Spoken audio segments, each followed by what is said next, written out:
this is just a quick video. I've had this hydraulic hub grappler kit. This is, if you're familiar with the OTC hub grappler, you typically have the force and screw with the hub grappler claws, and you use an impacting wrench to get that stuff going. Well, they do offer a hydraulic addition or kit that you can add to it instead of using an impact wrench or something. I've only seen one video on YouTube kind of circulating, and it's pretty old and it lasted for a couple seconds. But like I said, I've had this for a while in preparation for doing some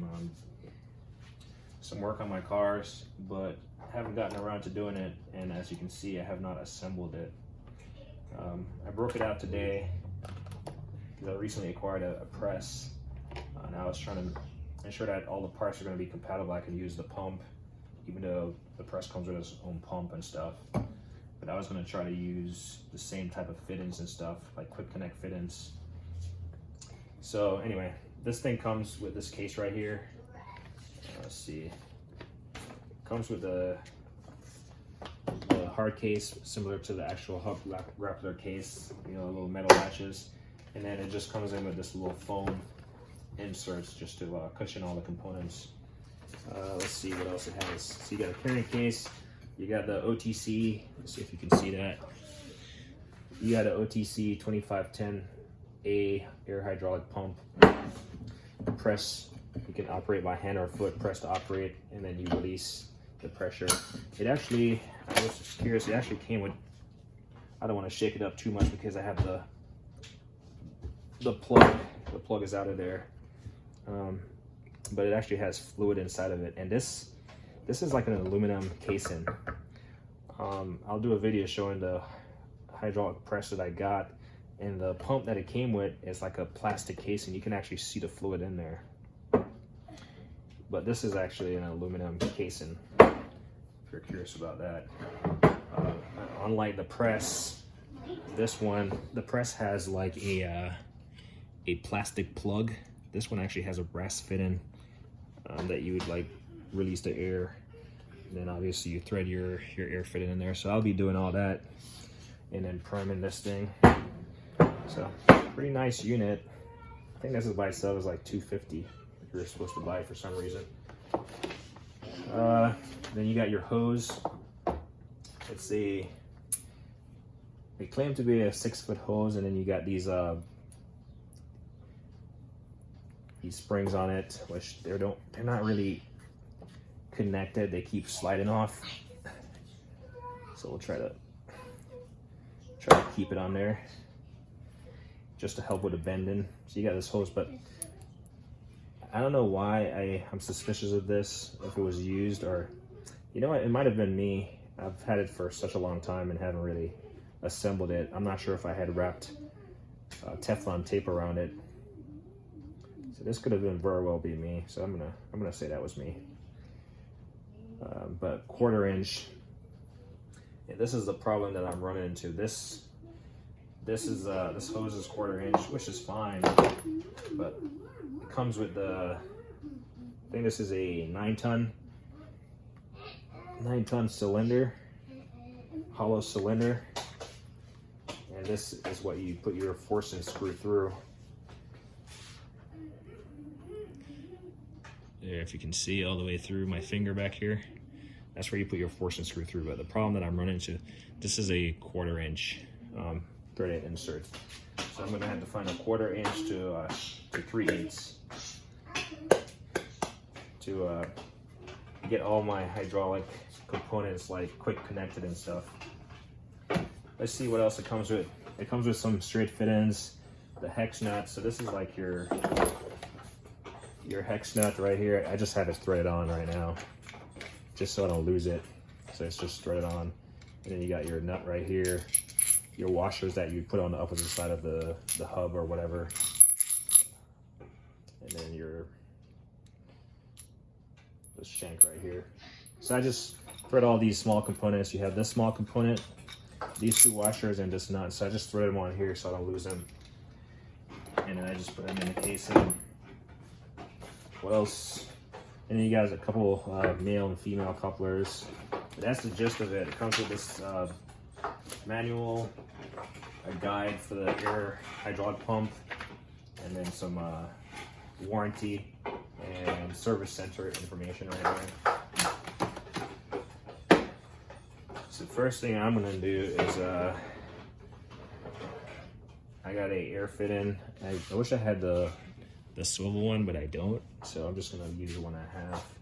I'm just gonna have to pull this little plug out, which, let's see if I can get it out. I'll probably have to grab a little needle nose.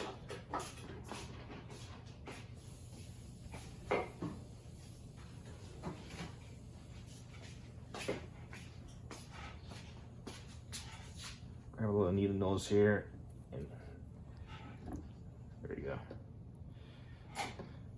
I try to keep these little plugs for any type of future use. If I need to like pat this up or something, for any reason, like, you know, return it for servicing or something, I can just plug the holes back up or something. So this air fit-in has the like a Teflon tape on it already, so we'll just thread it in. Like I said, I ran out of the ones that swivel on their own. We'll just thread this in there. This is aluminum, so we won't put too much force on it. This is, I believe, it's going to be a, I don't know, 14. Nope, 14. Yep. So we'll just use the open end of this to, or maybe we just use a ratchet. Why not?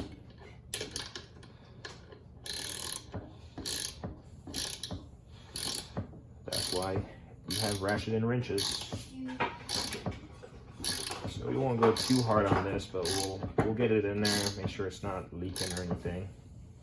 And then when it's getting kind of tight, I'll just use the open end to not break the ratchet portion of my wrench. Like I said, I don't want to crack this aluminum housing by putting too much force on it, but I think that's fine. I'll test for leaks and stuff off camera or something. The air fit-in is in there. I'm just going to release this air beater valve slightly, just so I don't forget. So I'm going to release it slightly. Next, we got this little 3/8 threaded fit in. We'll just thread it in here. And I'm not putting Teflon tape or anything on them right now. This is just me testing it out if it works or not, like it should. Like I said, I want to come back and attach quick fit-ins to it, so I don't want to get it too carried away. And for this, this looks like a 19. Yep. So we'll just use a 19 millimeter socket, 3/8. And we'll get this guy on there. Again, aluminum housing, so I don't want to go too hard. But I want to make sure it's secure and snug. So I think that's in there. And again, this produces 10,000 PSI, so I at least want to make sure this thing is secure. There we go. All right. That's not going to blow out on me or anything.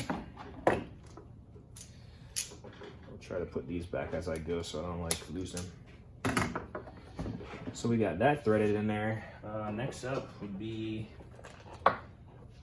to thread the hose in there. So it's going to be slightly off camera. So I'm going to have to get one end inserted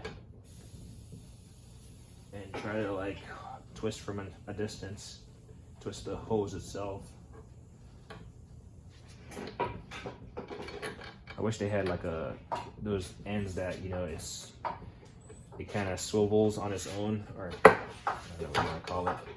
but you kind of crank down on both of them. I know it came with a hydraulic press. It would have been a beer trying to connect those that larger hose that thing comes with. All right, so I got that threaded in, and I'm just gonna twist this. At least make sure it's not cross-threaded.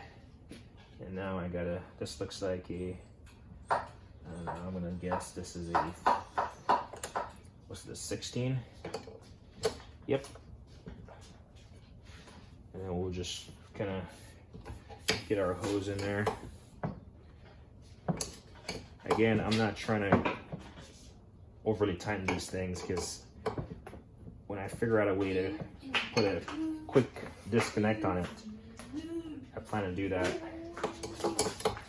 And that's for that said reason I'm not putting Teflon tape on it. So if it starts leaking right now, that could be a reason why it's leaking. All right. And then, I mean, if it starts leaking, I'll just kind of crank down on that individual fit in just to see if it leaks from there. All right, so we got the pump set up with the air fit in. Next up would be to, we'll just kind of wrap this around here. Next up will be to get this hydraulic cylinder set up.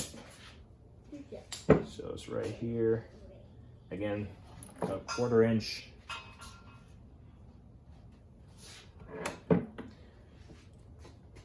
$10,000 PSI, made in China.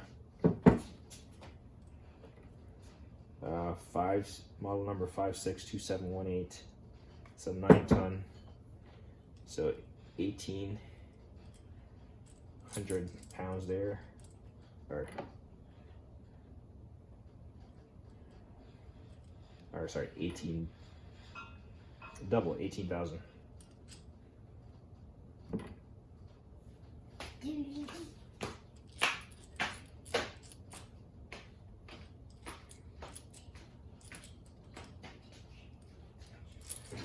So this is like a quick connect fit in, so you just got to make sure this is on there before you screw this on, because there's no way for this. It has a little divot on the inside, so you got to make sure this is on correctly, because this is part of your quick connect fit in effectively. So we'll make sure that's on there. Then we'll thread this in by hand. Make sure it's not feeling any resistance for the first couple threads. And then we'll find an appropriate socket. Let's see, we'll just try this. Looks like the winner is 17.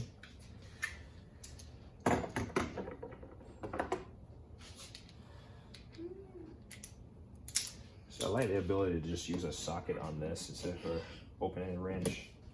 Then I can just ratchet.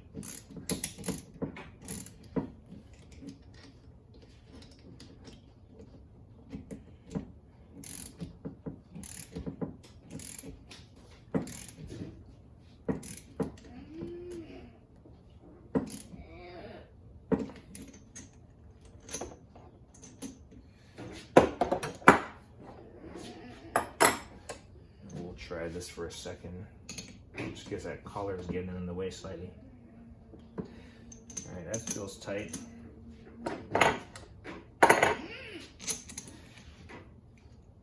So we'll take off this dust cap off here, and we'll actually save this so when we're not using it, it's actually threaded.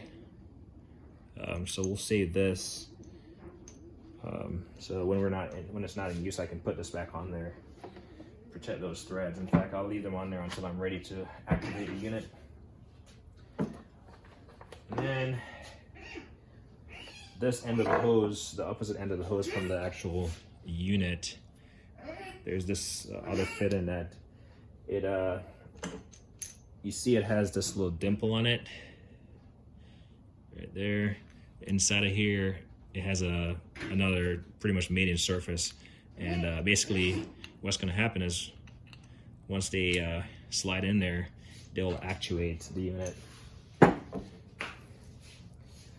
allow the flow of hydraulic fluid. So we'll thread this on here. And again, I like double check and make sure stuff is not being cross-threaded. So this one, we're gonna have to use a, what size is this? Let's see, 16? Yep, 16 millimeter open end wrench, and this is probably a, if I had to guess, a 19. Whoa, calling me bluff. Is this not a 19? Sure is not a 19. We'll go grab a couple of larger wrenches.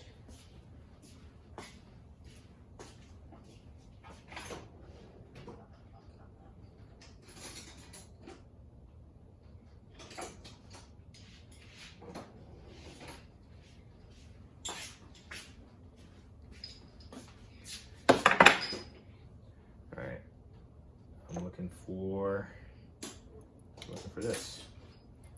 So this is a 21.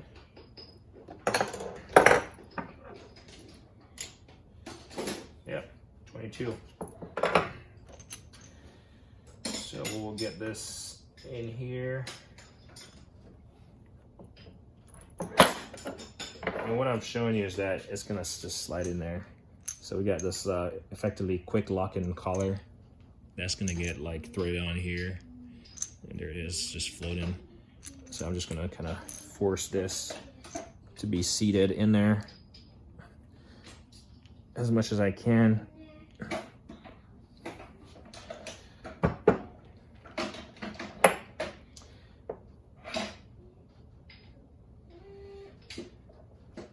Actually, I don't want to do that yet. What I want to do is just get these threaded on. And I'm going to use the 22 millimeter to hold. Actually, I'm going to use the 16 to hold, and then thread with the 22.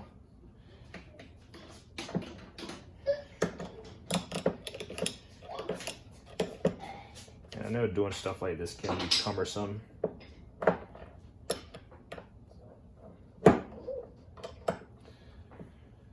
My 5-year-old over there with my Hazette wrench that I just purchased on the floor, scuffing it up, making it look like I use them. And my Koken 19 millimeter. That's fine. It's better than him watching TV.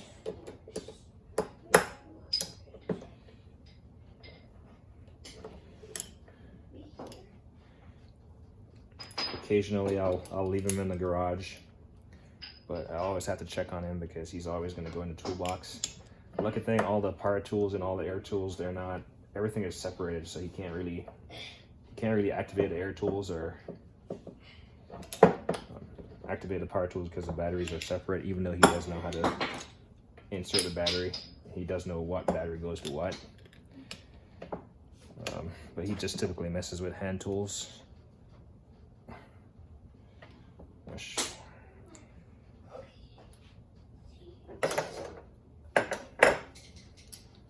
I don't think it's gonna hurt him. Cool, so we got this threaded on there. This hose is pretty stiff, and that's why I wanted a quick coupling, because I don't want to have to deal with this hose just staying on here, potentially putting a strain on it. So I want to be able to disconnect it once I'm done and put away the units. So the last thing we got to do here before we hook up our ear is slide our cylinder on there, and then this is effectively the quick connect fit in. So I do like this aspect of it.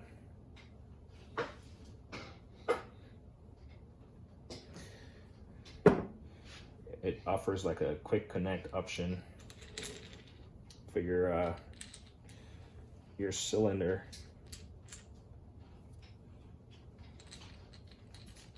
So this is good that you can undo this,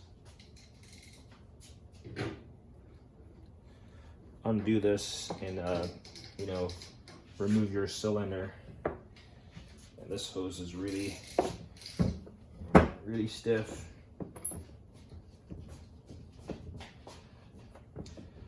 So I just need to get a couple threads on here.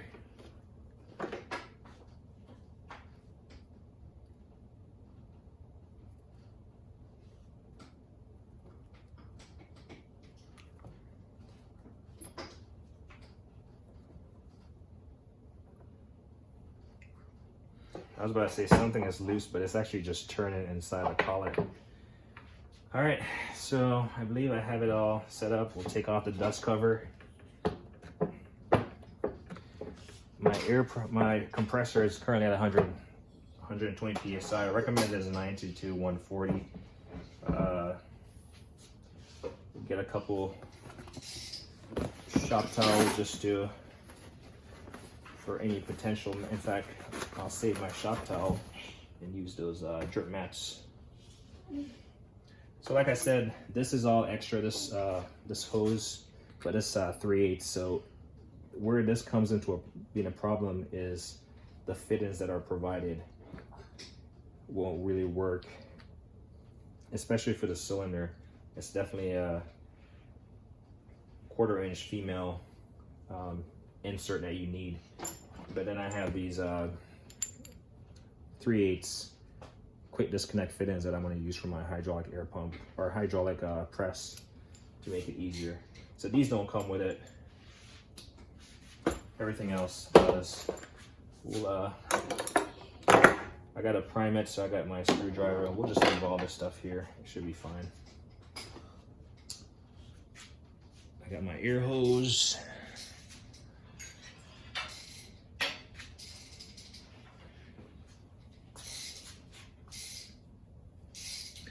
We'll connect my air hose to it.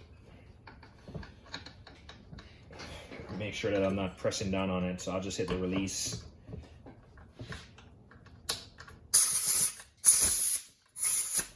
There we go. Took a little bit of convincing.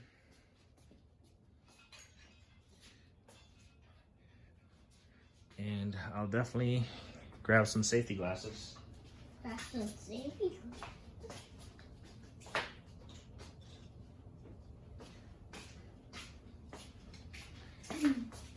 If you always have your kid around, get them some safety glasses.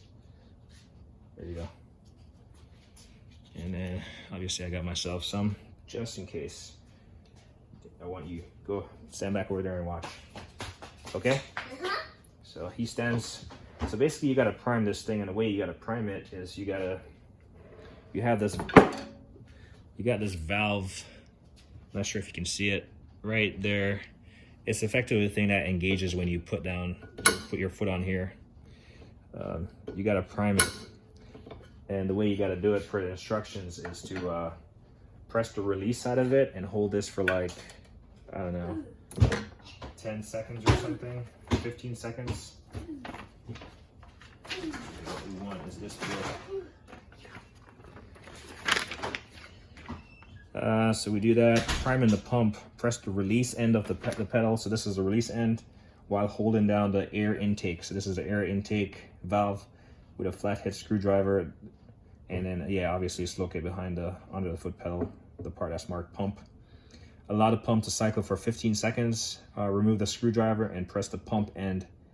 If the cylinder extends and builds pressure, the pump has been successfully primed. If the pump does not extend, you want to repeat steps 1, 2, 3, which is doing the same procedure over. So we'll see if this thing extends. That will be us knowing that we did it right. So you have the cylinder in there, and it should all extend. Granted, I'm not showing this in operation, but basically what you can do with this tool is, let's see if I can show this in the photo. You can use it with your hub grappler attachment to remove your hub, the front or rear hub removal. and then you can remove the bearing. So they have it shown, you know, removing it from the outside or the inboard side. Sorry, this is the outside, removing the bearing, and this is the inside there, remove the bearing. Then you got your different forcing screws and different washers or nuts, and the washers right here, the adapters that were provided. And then it shows you the installation process. But this is meant to work with a primary hub kit, which I have up top right there. It's just I don't feel like getting it down, because once this hydraulic ram works, I'm confident that the rest of it will work. So I'm just gonna press this down and press this down. It might be noisy. I don't think you need a flathead screwdriver. Well, I need something with a little bit more wider surface, so I'm gonna grab a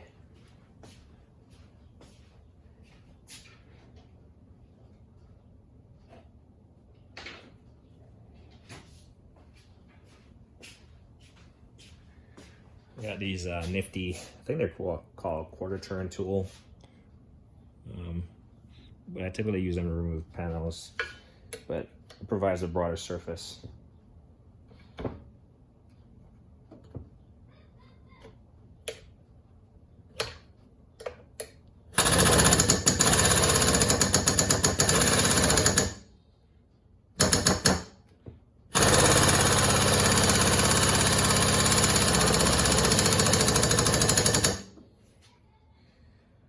So it makes noise, that's for sure.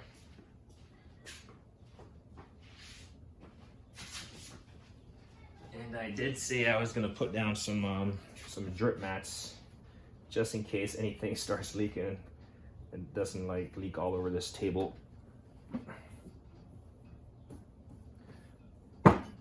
These things are awesome if you have a car that's like leaking and like messing up your garage floor or something, which my car was doing for the longest time until I got it sorted out.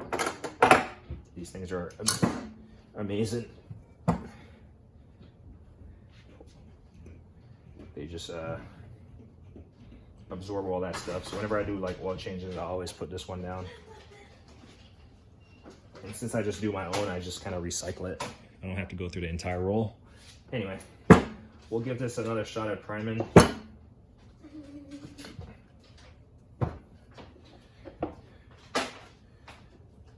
This hose is really annoying. All right, there we go. And as you can see, I was kind of struggling there to put pressure on the item. I'm trying to position this so you can see it when it extends. So we'll prime this again.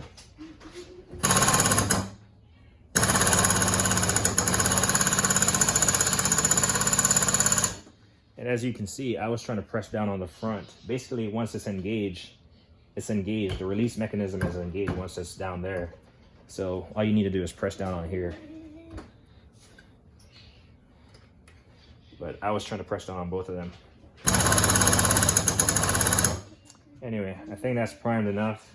And I think it says to operate it for like, it says something about 10 seconds after, sorry. I forgot what it says. Allow it to cycle for 15 seconds. I think we've met that.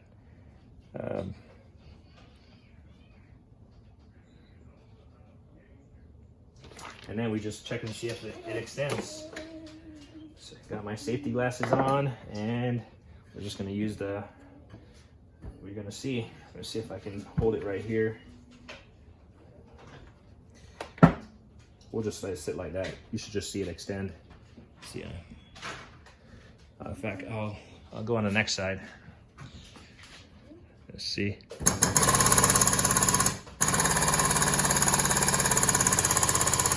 There we go. And it's extending, and as you can see, it's starting to drip right there, and it's starting to drip right there. So it's a good thing I did put down these drip mats, because it's starting to leak hydraulic fluid right here. And I will say, I did pick it up from Amazon, and some of the reviews did talk about it leaking, so that could very well be it. As you saw, I released the pressure, and the ram went back in. So we'll deal with the leak a little bit later. But here we go, one more time.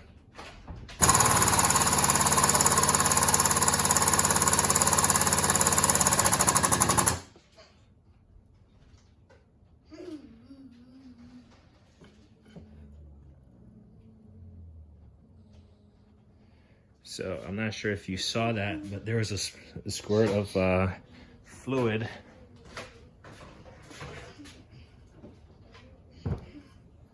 Make sure that air release valve is released as much as possible,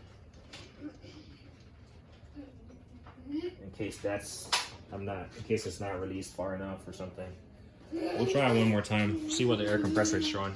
Alright, show the noise.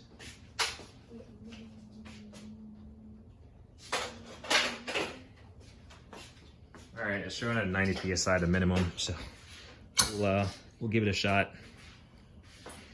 I still don't know where that stream of fluid just shot out. So as you can see though, get it going, it sends out the cylinder, and then it retracts once I get that release valve going. So one more time, and then I'm just gonna call it a wrap from here, just to show you. And like I said, you know, this would work with the hub grappler and then the forcing screw. So might as well show you real quick. You've already watched this long into the video. So my objective here is to find some fit-ins that can make this thing adaptable to just be quick disconnect. And obviously they have to be rated for at least 700 bars or 10,000 psi. Because I don't have a gauge on there to show how many psi. I might add a gauge to it, but it's not critical right now. Sorry, I'm just trying to unthread this. I had to thread it all the way down so it could fit in the box.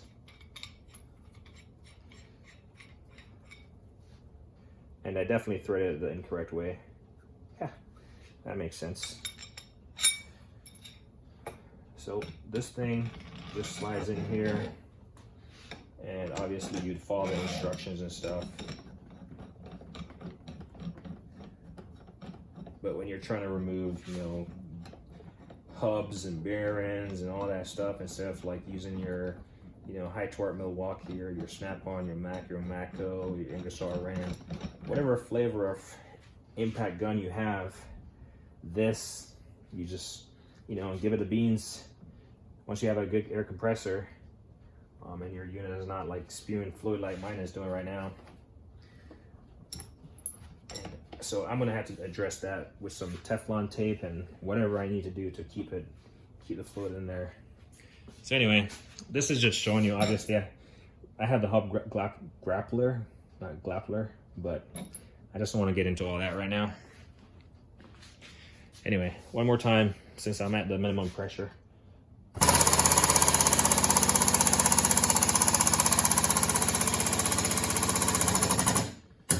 Okay, so basically once it's at its pressure, its full extension, and you keep applying pressure, it's just gonna force, the pressure has nowhere to go, so it's just backflowing, and then it's gonna come out through, you know, the most convenient part where it's leaking. So that's where it's leaking out, that fit in. So we'll, I mean, every air hydraulic fit in does leak some, but that is leaking excessive and leaking out precious content there. So we'll check the level in there when we have to use it again, top it up, make sure it's good, and we'll get this all cleaned up. But as you can see, it extended the ram, all 9 tons of it. So the real test obviously would be, you know, trying to get a rusted bearing or something off. But I do like it. It works. I'm all about advances in technology and like tools or whatever to make the job more efficient. So we'll just retract this rim. There we go. And while it's doing that, it should just be porting all that hydraulic fluid back into the reservoir here, hopefully. So I'm glad I put those trip mats down. Anyway, this is all 35 minutes in. Let me see, is there anything else I missed? As far as packaging, all the hoses and components, they all came in this, the manuals and stuff. This main unit actually came in a cardboard box. So this is the cardboard box it came in.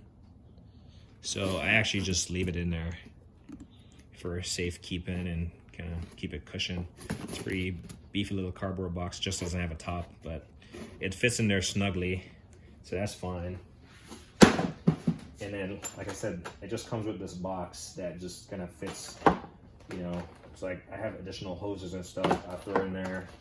I'll keep this to protect the threads and the end of this cap. I got my quick connect fittings, which I'm going to add to my shop press. And then I'm going to keep this little baggie with all these plugs and stuff in here at the bottom. And then obviously the manuals and stuff. While this is going, let's look at this real quick. Typically it has a section on troubleshooting and yeah, troubleshoot guide. So pumps, let's see.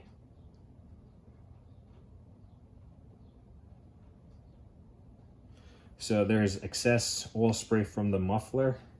Air lubricator is set too high if equipped. Nah, not sure what the muffler is on there. I think the muffler is like the little exhaust port, but it definitely wasn't coming from there. It was just coming from the, so yeah, I think the muffler is just a little exhaust port, the brass port that I showed you to release that internal air pressure. But we'll call it a wrap. I'll probably end up putting these on the back side of here just to keep them kind of clean, maybe.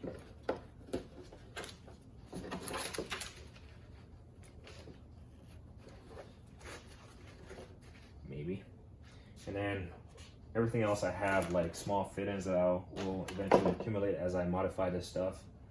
I'll just leave them in this box for convenient storage. But anyway, this is the OTC hydraulic hub I want to say Grappler component attachment to supplement your hub